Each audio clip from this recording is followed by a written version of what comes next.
Don't you shave your beard again, darn it. Don't tell me what to do.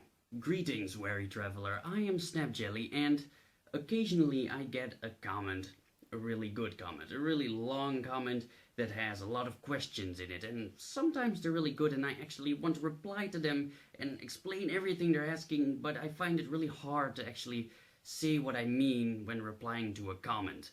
So I decided to just pick out some of those comments that actually have some points that I want to address and just smack them inside this video and talk about them right now. I'm also working on another video which is taking way longer than I expected because I'm an idiot and I suck at everything in life. It's coming, so I just decided to make this one really quickly and shove it up in between there. It'll work out somehow, I'll figure it out. So without any further ado, let's start. First comment. Kill yourself. God damn it. The Dothraki wouldn't use spears because they're mounted soldiers. Same for shields. So about this one, yeah, a curved sword is a really good weapon to use on horseback, but as a secondary weapon, similar to how swords would always be secondary weapons. Shields, though, using a shield on a horseback, it's really no problem. It happened in history, it's pretty easy. But with a sword, the point is you're really limited to only two movements you can make. You can do this or that. And in a lot of cases, you would actually be riding in a formation, so there would be an ally next to you. And if you use a sword like the Arak, which has a hook on it, yeah, swinging like that, it's going to be dangerous for your fellow Dothraki. And you don't want that. Now with a spear, you're limited to only one movement, that one. But on the other hand, you can't hit the people next to you using the thrust of a spear. So that would be way safer. Now, if you're pursuing someone, you might use a sword, yeah, but on the other hand, it's not like using a spear would be difficult or anything. Like, you don't have to rush in full gallop when pursuing somebody because he's going to be running on foot. He's going to be tired really quickly, and you can just go after them in a decent pace, catch up to them, and then just stab him in all calmness and all, well, whatever pace you like, really. So you could use both the sword and the spear. In that case, it wouldn't really be a difference. But when you would actually be charging into battle, it's not like when you see in video games, you charge your horses into pike formations and they just suddenly fall down. No, it would be really messy. There's actually historical evidence of cavalry charging into spear formations and winning. And I think it has largely to do with the carrying of lances and spears, because as you're riding your horse, your spear would extend past your horse. So you would be able to hit your opponent with your weapon before your horse hits your enemy. So that would really decrease the chance of your horse dying. Again, the spear might fly out of your hand, but that's a pretty small price to pay in comparison to your horse dying, and then you could draw your sword, which would be your secondary weapon, and it all comes down to the same thing. So, yeah, spears are simply really, really effective weapons, and they're horribly underused in movies. People think that they're either barbaric, like used by apes, or that they're used by people who don't know how to fight, and both cases are not true. They're simply really useful weapons, and I wish they would be used more.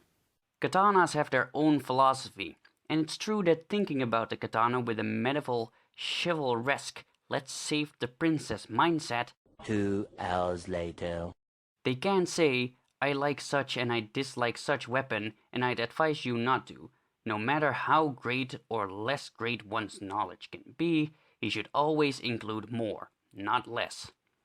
Now, simply put, this comment says that it was on my Why I Don't Like Katanas video, and it's about that you shouldn't dislike a weapon because every weapon is good in its own way. Now, that's completely true. You see, the point is I don't like katanas, but I don't hate katanas. Like, when talking about katanas, there's two groups of people. People who are like, katanas are awesome, they're the greatest sword ever, and people who are like, katanas are terrible, they suck dick. And both cases are not true. If you either think katanas are great and amazing, you're wrong. If you think they're terrible, you're wrong too, and you're just being ignorant. They're good. That's the thing. But they are sharpened pieces of metal, and they have their downsides. Now, the reason I don't like katanas is because I can think of a scenario where I would choose a katana over another weapon.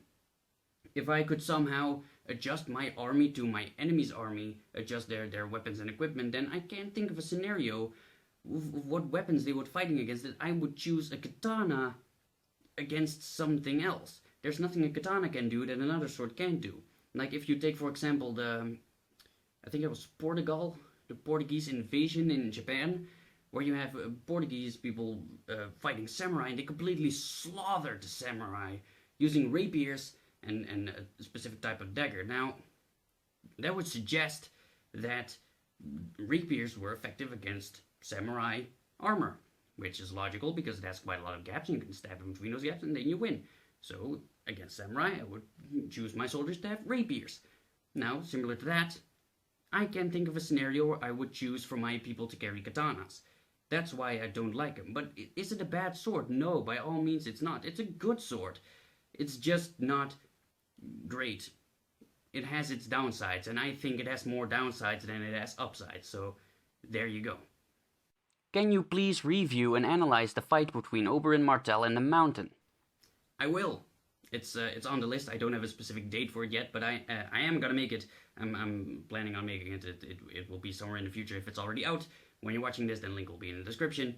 That's it, really. You should make one of these videos about Skyrim armor.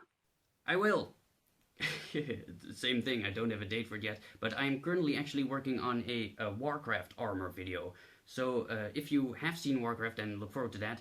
If you haven't, then you should go and see it because it's pretty good.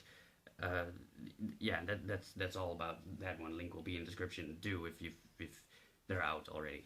I noticed that the scabbard on your back is not very flexible and seems fixed along your back. And also, some soldiers carried swords so long they could not wear it on the hip.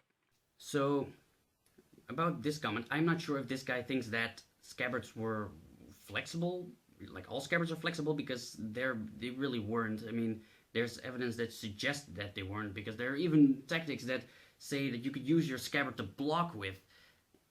Well, if it's flexible, that wouldn't be a thing. If it's not flexible, then it's still kind of iffy. If you ask me, I never tested it out, but still it would suggest that they're not that they were tough.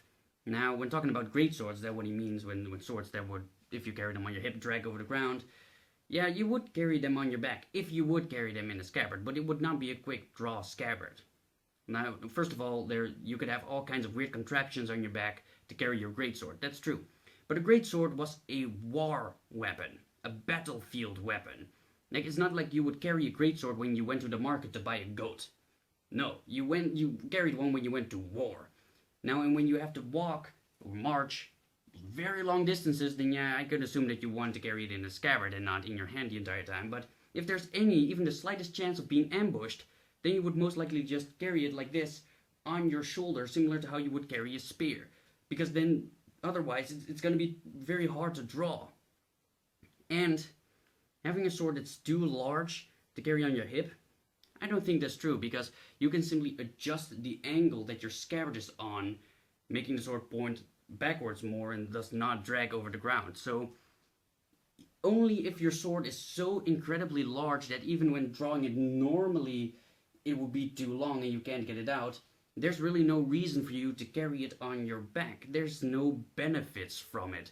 So again, it could have been done. It was probably done, because honestly, anything you can probably think of was tried in history, because they simply experimented a lot. Experimented, is that English? I don't know. They tried out a lot of things, that's what I meant. So it probably was done, but I just don't see it working. Maybe I'm wrong, but back scabbards, yeah, no. Maybe for long marches, because it would be uncomfortable to hold it in your hand the entire time, but otherwise, nah, really no, really not. Chill, it's a movie. Get out. Zhu Xingxiang. Xu Xingxiang. Get out. Right? We want none of that. Get out. Millions of years back in time, there were prehistoric insects, with dragonflies growing larger than your lower arm and a wingspan of almost 2 times its body length. Yeah, I know about the prehistoric dragonflies, but you kind of give your own answer in your comments, saying that they were not nearly as big as the spiders in fantasy are, but What really caught my attention was the last sentence, which, first of all, are you suggesting that I'm not smart? God damn it. Fight me, bro. And secondly, I don't know if you intentionally did it, but you said how big spiders could grow, which to me sounds like you're talking about ordinary spiders, like spiders that we have today. And actually, they couldn't grow that big, simply because if you're talking about evolution, if you believe in evolution that is, then spiders would only grow bigger if it benefits them. And it doesn't. It actually benefits them to remain small. You see, if somehow all of the prey that spiders eat die, then well, that would cause a lot of other problems, but ignoring that, then that would still most likely not cause spiders to be bigger. You would suggest that they would have to become bigger because they need to attack bigger prey. Now, that is true, but on the other hand, the strength of a spider is in its venom. And just because a spider is bigger doesn't mean its venom is stronger. It would just be bigger, possibly stronger in physical body, and if it would bite you, then it will probably hurt, but its venom would still be the same. So what would most likely happen is the venom spiders use would become insanely strong, but they will still be as small. In a way, it's similar to how a human, if he from youth would be physically restricted, would grow up to have a disproportionate body. You know, his body would never have to move in a normal way, so it wouldn't grow up that way. I think that even if spiders would have the physical capabilities to become insanely big, that they would still figure out a way to not become insanely big, simply because being small benefits them. So, there you have it. I don't think that that's what you meant, but I thought it was interesting nonetheless, so I said it. There you go. Pointless information, isn't that great? And last, but certainly not least, Western sword later had one side sharp and one side blunt. The block with katanas are usually always sharp against sharp is fucking idiots to fight against.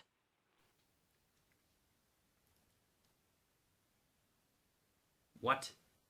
So that was it, guys. It actually took way longer than I expected it to take, but still, I thought it was fun to do. I like this. I like this type of video. So my channel has been getting an insane amount of support lately, and I don't know why. I'm going through this subscriber rush. I'm getting more subscribers than I've ever gained, and it's scaring me. But on the other hand, it makes me really happy. So I hope you guys stick around for a long time. I hope I can keep entertaining you guys for a long time, and I hope that you'll join me in many more quests in the future. And I actually don't know what else to say, so I'm gonna go now. Hand on the camera. Bam!